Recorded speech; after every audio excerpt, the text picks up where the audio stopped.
Halo semuanya, saya sudah lama tidak buat video. Ini saya buat video baru karena saya terima begitu banyak pesan dari teman-teman. Dan juga memang fakta, banyak hal yang kita perlu bahas tentang alam saat ini di Indonesia. Pertama, kita semua tahu, kalau kita berinvestasi dalam usaha perlindungan alam, kita sebenarnya investasi untuk masa depan kita sendiri, masa depan yang aman dan nyaman. Sebaliknya, kalau kita berinvestasi dalam kerusakan alam, atau melalui kegiatan yang merusak alam, ya tentu saja kita akan menuju bencana seperti yang kita lihat sekarang dengan saudara-saudara di Sumatera yang kesusahan. Kita tidak bahas lagi satwa atau hutan, kita bahas saudara-saudara yang terdampak. Saya akan jujur, selama 27 tahun berjuang di Indonesia dengan Yayasan Kalawet, walaupun menjadi mitra dari Kementerian Kehutanan, walaupun dapat banyak sekali dukungan dari masyarakat Indonesia, kami selama ini cukup dicuekin oleh Kementerian Kehutanan, oleh Menteri Kehutanan sebelumnya.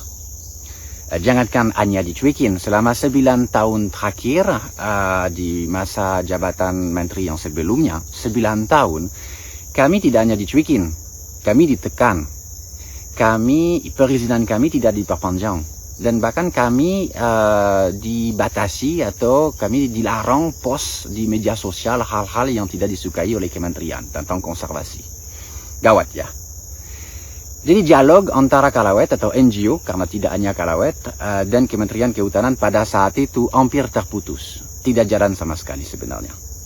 Baru 1 tahun terakhir, baru 1 tahun, itu bisa ada komunikasi dengan Kementerian Kehutanan dan mitra dia sendiri atau NGO-NGO lain seperti Kalawet. Baru 1 tahun, di mana kami bisa menyampaikan masukan, saran, minimal diskusi.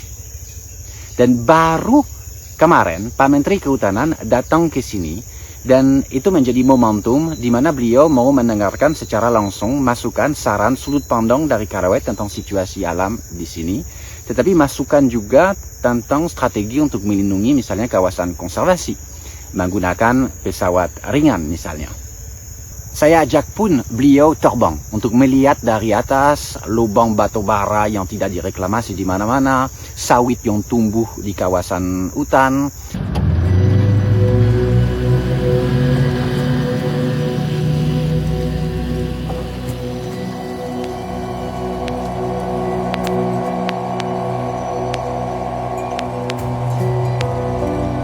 Bekas tambang tidak pernah ditutup, batu bara jadi danau.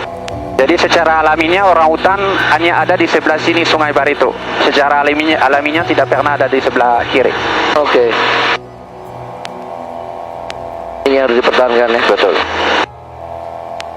Ini nanti bisa kita data ini dengan pesawat reklamasi, ya. Koordinatnya berapa? Betul. PPKH punya siapa?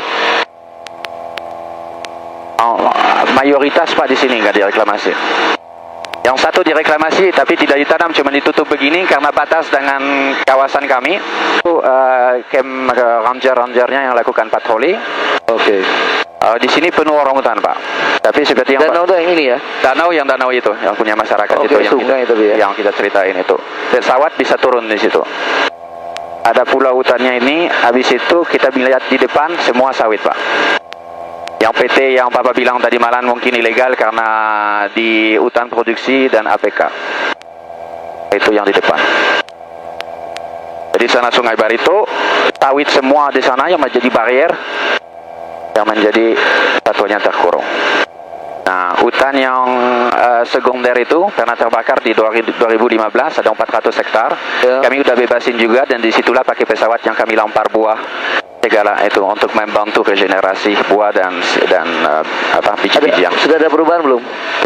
Mulai kelihatan kelihatan karena itu sudah ada kanopi dan vegetasi kan, bukan blank. Kanopinya sekitar 11 meteran. Jadi tanah suburnya di bawah udah ada.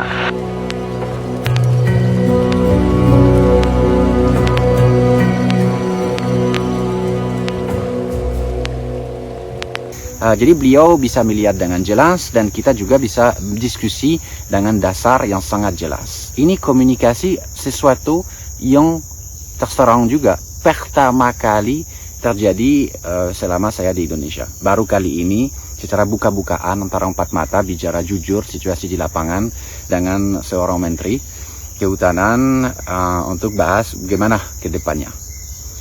Tentu saja itu melahirkan di kami sedikit optimisme karena fungsi NGO memang harus berbuat nyata di lapangan seperti program kami dengan masyarakat di sini misalnya atau di Sumatera Barat, harus teriak tetapi tidak asal teriak dan tidak hanya teriak. Pada saat tertentu kita harus mampu juga memberi saran, masukan, solusi bagi siapa saja, apalagi kepada seorang menteri yang bisa mengambil kebijakan. Dan itulah yang Kak Alawet lakukan kemarin, jadi momentum yang sangat penting. Dan kami sebaiknya memberi semua yang kami punya, sudut pandang sekali lagi dan saran. Tapi kami juga menyadari, mau Pak Menteri, mau NGO yang terlibat, sendiri tidak akan bisa berbuat apa-apa. Harus ada penegakan yang jauh lebih dengan instansi terkait, karena banyak kegiatan ilegal juga yang merajalela.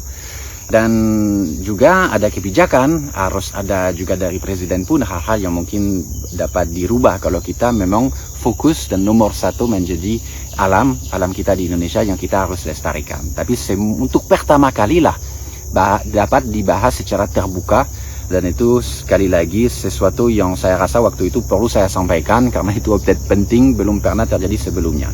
Kita akan lihat ke depan akan terjadi seperti apa. Apabila Yayasan Kak Alawet dibutuhkan, kami akan siap membantu kalau benar-benar ke arah yang kami rasa itu tepat untuk konservasi. Tapi kita harus juga ingat, kerusakan terjadi itu selama beberapa dekade dan tidak mungkin dalam 6 bulan, 1 tahun itu menyelesaikan semuanya. Kita juga harus berinvestasi dalam waktu.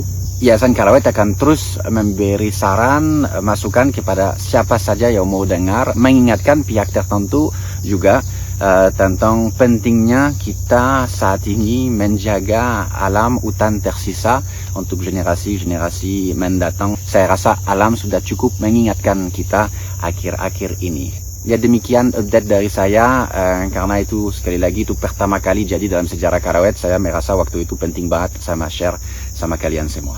Terima kasih banyak untuk dukungannya dan marilah kita bersama lestarikan alam untuk masa depan kita. Bye-bye.